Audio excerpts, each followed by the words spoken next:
is going to be such a great dish, guys. I can just feel it.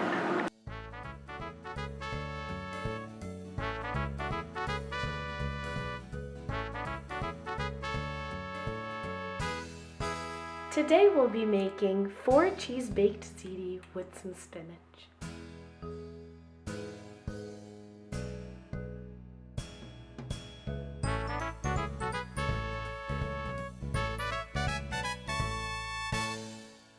Although this is a traditional family recipe and I know how to make it pretty well, it's going to be even better this time because we're going to be able to apply core concepts that we learned from transport tube processes to something as easy as making baked ziti.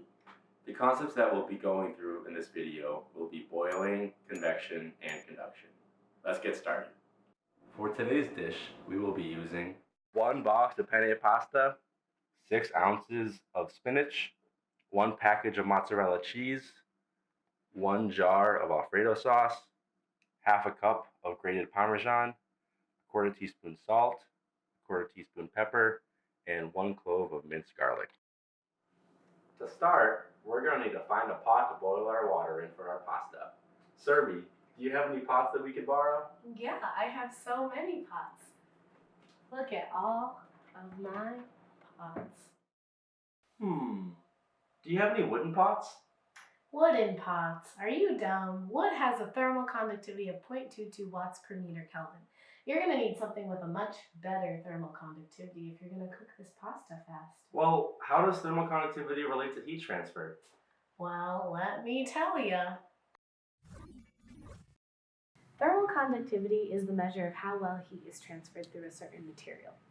If we were to use a wooden pot to transfer heat from our stove top to the water in order to boil it, we would not do this very effectively because, as you can see in this diagram right here, a lot of the heat transfer is being lost within the material itself. However, if we use a metal pot with a high thermal conductivity, you can see that not as much heat is being lost through the material itself. Therefore, we are transferring heat more effectively, which in turn will boil our water much faster. Thanks for that lesson, Surabhi. With all that in mind, how about we use an aluminum pot instead? Oh, good idea. Aluminum has a very high thermal conductivity of 205 watts per meter Kelvin. Let me check if I have one of those. Well, we are just in luck. Right here we have a fine aluminum pot to use for our baked ziti. So now we have our aluminum pot filled with water, and we're going to start boiling. I'm going to start by turning on the stovetop at a low temperature.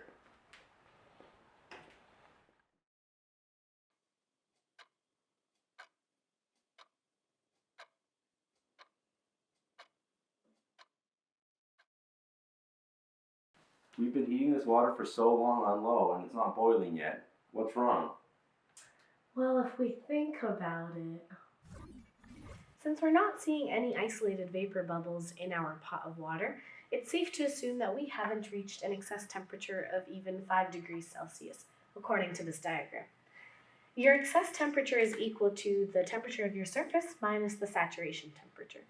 In this case, we will have the temperature of our pot minus the saturation temperature of water, which is 100 degrees Celsius.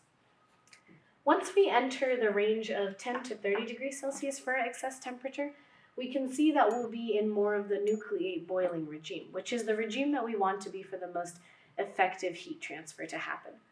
Once we get over here, we can assume that the heat will be high enough to cook our pasta in the boiling water. So it's safe to say that we should probably turn the heat up on our stove. We can really tell that it's boiling now. Bradley, get the pasta! So what happens if I step outside of the room for a minute while my water's boiling? Will all of it evaporate before I can put the pasta in? That's a really good question, Bradley. Let's see if we can use any of the other core concepts that we've learned about to see if we can address that question. So first we should start looking at the flux that's applied from the stovetop to the water in the pot. In order to do this, we need to know what the temperature is of the water inside of the pot. Upon measuring it with a thermometer, it was found to be 111 degrees Celsius. Using our equation for excess temperature, we can solve for that and see that it is 11 degrees Celsius. Using that new value, we can plug it into the Rosenau correlation, which lets us determine what the heat flux is that was applied to the water. Yes, Bradley? Don't you need to make some assumptions in order to use the Rosenau correlation? Yeah, you're right. Do you think you know any of these assumptions? Well, don't you need to assume that it's a clean pot, so there's no fouling, and you need to make sure that all of your water is at saturation temperature, and I think you need to make sure that there's negligible heat loss to the surroundings, right? Good job, Bradley. I really think all of those assumptions apply to our case here. So now that we know that we can use the Rosenau correlation to calculate our heat flux, we have to look up all of the different properties of water at saturated temperature in order to be able to use this equation. As you can see here, these are all the different properties that we need, as well as a particular coefficient called CSF that shows what the relationship is between water and aluminum. After plugging all of these values back into this equation or correlation, we've come to find that our heat flux is 8.11 times 10 to the 5th watts per meter squared. Oh, I remember learning about this in transport class. I think I know what to do next. Using the heat flux that we calculated in the previous part, we're going to be able to calculate the evaporation rate. So we solve for our heat flux being 8.11 times 10 to the 5 watts per meter squared, and we know that heat rate is equal to the evaporation rate times the heat of vaporization, shown here. Rearranging this equation, we can solve for the evaporation rate using these variables. We know that the heat rate is equal to the heat flux times the area, and after solving for the area of a circle, given the diameter of our pot over there, we're able to substitute in those terms into the original equation. And we can solve for our evaporation rate here, with a resultant rate of 0.14 kilograms per second lost of water. So as you can tell, during a short amount of time, if you leave the room, you're not going to be losing a lot of water, and we will have more than enough to boil the pasta. Surabhi, why are you mixing the pasta? It's because I'm trying to create forced convection. By mixing this a lot, I'll be making the heat transfer coefficient higher. I also just don't want our pasta to stick together or to the pot. Now that our pasta is almost done cooking in this boiling water, I can add the spinach that we need to be wilted during its final boiling steps. This freshly chopped spinach.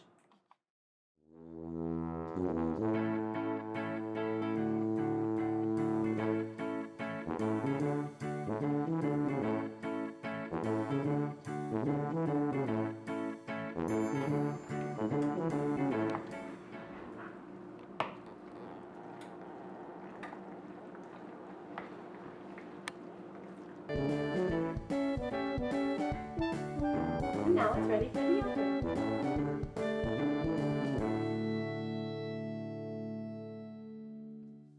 So after we put the pasta in the oven, how do we know when it's done? You might think that when just the top layer of pasta reaches the desired temperature, the whole dish is ready, but we know that that isn't the case. So we're going to start by looking at the convection component of heat transfer in the system. And this convection occurs between the hot oven air and the top layer of the pasta. Looking at the general equation for convective heat transfer, we're able to calculate this heat flux. So this term H is the convective heat transfer coefficient, and we multiply that by the difference in temperature between the hot oven air and the temperature of the top pasta layer. So multiplying that out and plugging in our oven temperature, our pasta's temperature, and H value, we were able to calculate a convective heat flux of 1,925 watts per square meter. Now, assuming that the heat flux entering the top layer of pasta from the air is equal to the heat flux leaving the top layer of pasta into the middle of the casserole, we're able to rearrange Fourier's equation to solve for the temperature in the middle of the casserole. So, plugging into Fourier's equation and rearranging it, we are able to solve for the middle temperature. And we are able to substitute in the convective heat flux that we calculated previously into the conductive heat flux that we assumed were equal. We find that the temperature in the middle of the casserole is equal to 23 degrees Celsius. So now, even though the top layer of pasta is piping hot, the middle layer of the casserole is still pretty cold, so we definitely need to keep the pasta in the oven for a little longer. I guess our ziti's ready.